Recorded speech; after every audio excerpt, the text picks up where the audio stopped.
For Pine Valley. Like, seriously? For Pine Valley, women are only allowed on Sunday afternoons. Yeah, dude, it's nuts. I mean, they would once a year, they would let the public walk the course. You couldn't play the course. You could walk the course. That was like the Caddyshack episode where they have a caddy day. You remember? Yeah. Oh yeah. And all the caddies jump in the swimming pool, and then someone throws. I think it's what was it? It was the Mars bar, I think. No, it wasn't a Mars bar. It was the one with the nuts in it. Baby Ruth. Which for all non-US listeners is like, basically it's like a picnic, right? It's the American version of a picnic. It's like a big chocolate bar with nuts in it. Anyway, if you haven't seen Caddyshack, go and watch Caddyshack, because there's a brilliant scene in there where someone throws like this big chocolate bar in the pool, and it clears the swimming pool. And Bill Murray is the last guy. He's like the groundskeeper. He clears the pool at the end, and picks it up and sniffs it and eats it. It's no big deal. He's like, nah. I love that movie. That is my favourite, one of my favourite comedy movies of all time, mainly because it's got Chevy Chase and Bill Murray in it. Two legends. That's all I'm saying. It's perfect. Done. It's perfect. That's where my knowledge of golf begins and ends with Caddyshack. That's all. Everything I know about golf I learned from that movie. So listen, Yahmpy, I was going to ask you about we're into the last week of the transfer market here, and I said I think Paddy Roberts is coming in on the last day of the transfer market. Do you think it's going to happen? Do you think we're looking at another season where we're all looking at our clocks going, there's fucking 1 hour to go, man? Where the fuck is it? Why is it that our club, unlike any other club, like most clubs, right, they go out, get all the business done, maybe even before the Champions League, they're like, yeah, let's get him, we'll buy it. Right, obviously we don't have the money to go out and go crazy. We're not out in the European transfer market 3 months ahead spending 200 million like some of these guys, but we always wait. We always make our fans wait till the very last day of the transfer window, and then either nothing happens and everybody's like, that's it. Like, you didn't get anyone. My fault. You didn't get anyone. They signed 3 guys in the last, and 2 of those guys are 2 guys you've never heard of, like some random 19-year-old. Or do you know what I mean? It's like Rivaldo Code C. Yeah, and we need to talk about him. We need to talk about him. Anyway, yeah. Every transfer window, we are made to wait and suffer as Celtic supporters. It's not good. As Celtic supporter, as a Liverpool supporter, as a Union supporter, it's my fault. I'm sorry. Every team I support does jack shit in the transfer market. You put the fucking Maloiks on us, huh, there, Bam? Yeah. Mm-hmm. Don't know, man. Celtic have been good at doing that for a long time, man. They've got they call it the biscuits in, but yeah. Yeah, we have 2 guys that are supposed to be coming in, and that's it. Paddy Roberts is probably going to keep hearing every day. It's like waiting for Godot. You're like, all right, is he here today? He's supposed to be coming. 3 o'clock, they're supposed to have extra security at the stadium. He's supposed to be there. 3 o'clock comes around. It's like, is he there? No, he's not there. Fuck. Paul Tim put anything on Twitter? No, he's not fucking coming. All right, is he here today? No, he's not coming. Tomorrow, maybe. Did he put anything on his Twitter? Fucking Patrick Roberts, anything? No. It's getting fucking old. It needs to get done. And this is a guy that was supposed to be a fucking done deal weeks ago. Absolutely. That's what I'm saying. It's crazy. It's crazy that you just think it's a loan. The guy wants to come. City they're happy to have a player, get more Champions League experience. What's there to talk about?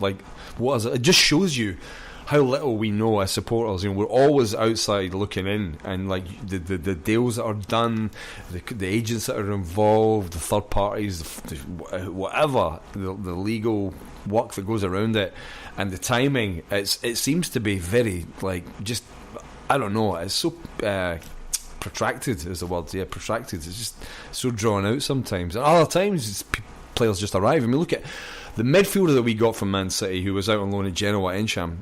He's one of the best signings we've made in a while. That guy, he's going to be the next big transfer out of Celtic Park. He's going to be the next big transfer out of Celtic Park. That guy has got a lot in his locker. I'm telling you, when I watch him play, I'm like, that guy's got it, man. He's got it.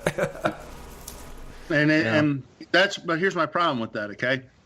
You sit there, and this is how Celtic does business all the time. They kind of nickel and dime. Well, not nickel and dime me, because then people think it's being equated to being cheap. How about kill you with the death by 1,000 cuts?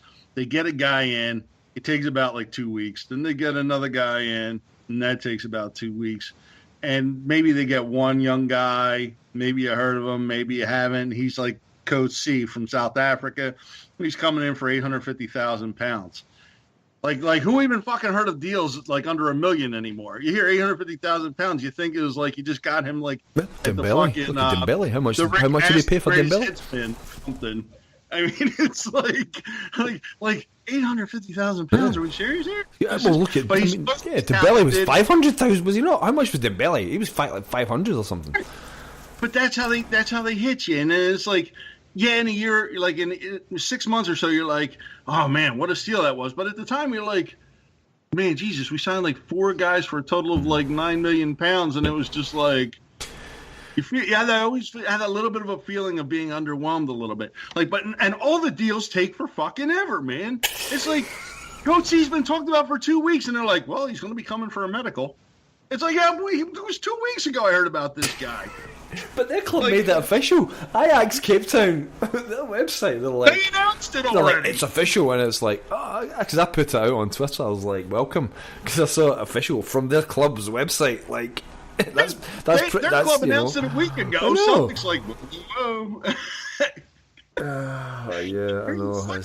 Jesus. So just announced it's like signing. Blood from a stone. It really is blood from a stone.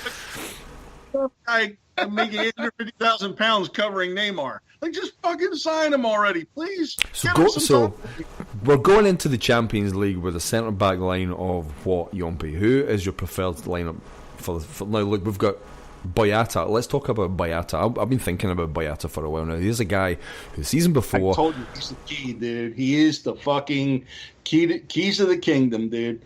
If Boyata comes back, that's going to cure a lot of fucking ills. And I know everybody was like, oh, well, he's only played like 22 matches. He had 5 goals in 22 matches, and he really became part of like the engine room there when he was like, you remember him at Ibrox when we took them 5-1 in their place and just fucking ran all over them.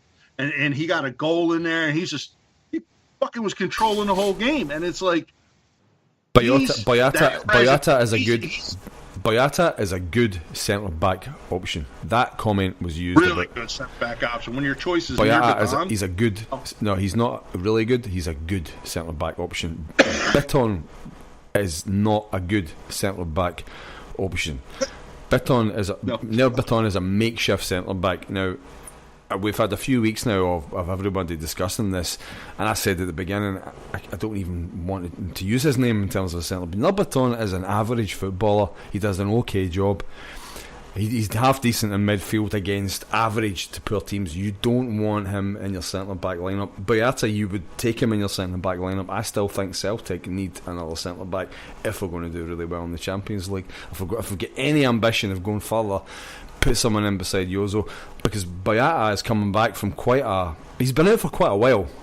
I don't know if he's going to be ready for the Champions League in time in terms of his fitness and performance. Maybe towards Christmas.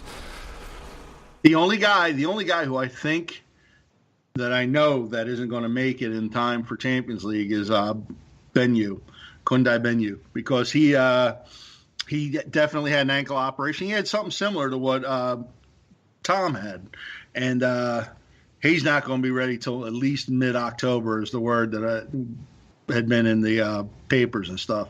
So, but the rest of them, it's going to be close. They're starting to get healthy. Kouassi's out. So who's out? So Yozo didn't play at the Astana. Or not Benyu. I meant Kouassi. Why did I say Benyu? I thought so. I thought you meant. Yeah, I was thinking. I thought you meant Kouassi. Sorry about that. Yeah, that's all right. Yeah. I got my names twisted. You remember when Kouassi very close, got hurt? Kouassi and Benyu, they're almost identical words, those two. Yeah, but Kouassi was coming on there, man, and he's starting to look good. You start to see that, like when people were starting to hit into Encham a little bit, and then all of a sudden it was just like the light switch came on for Encham, and all of a sudden all the passes are going through him and everything, and he's making moves in the middle of the pitch around guys. Like, it's just like he looks like he's dancing the fucking cha-cha between 2 and 3 players and still holding possession of the ball. You're just like, what the fuck, man? This dude is unreal. So our ideal centre back lineup, what would my question to you originally, I guess, is what is your ideal centre back pairing for going into the Champions League? Are you happy with Boyata, Jozo, Simonovic? Yeah,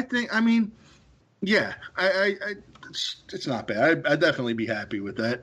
I just want to see us as a full strength club, or as close. And again, with the apologies on Kawasi and all that, but once we get up to almost full strength, and if we do it just in time for that first match against PSG,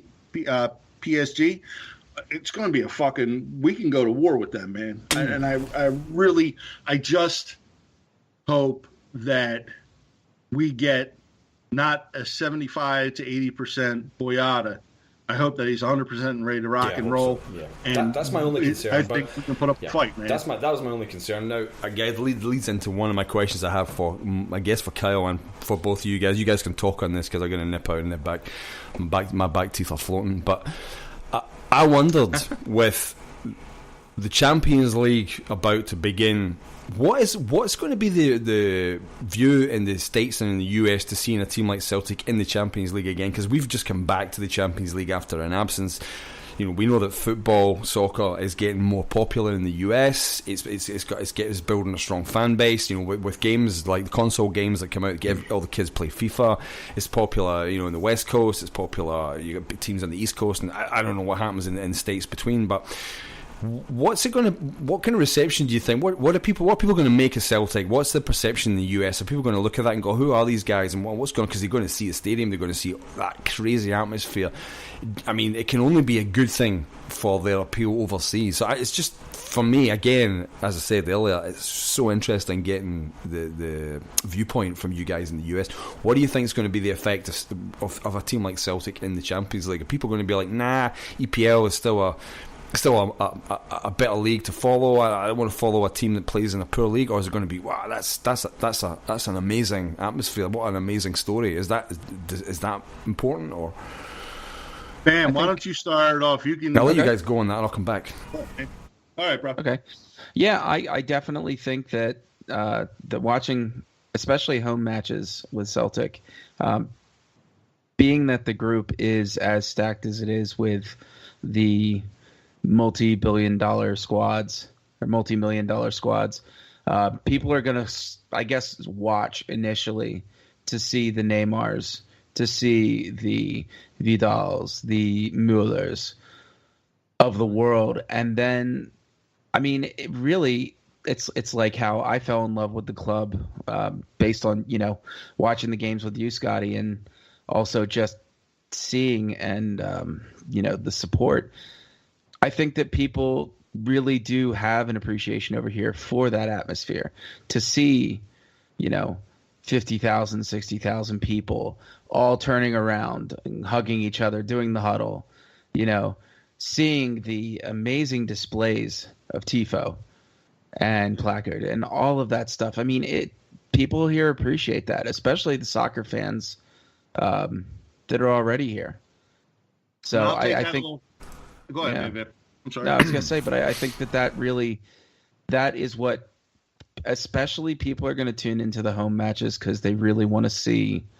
They want to see Celtic Park. It has that allure. It has that mystique. It's known as one of the greatest stadiums to watch a soccer match in the world. I mean, it's up there with the Bernabeu and Camp Nou and Allianz Arena and I forget what the hell Dortmund Stadium is, Anfield. You know, it's a hallowed stadium. You know. No, you said.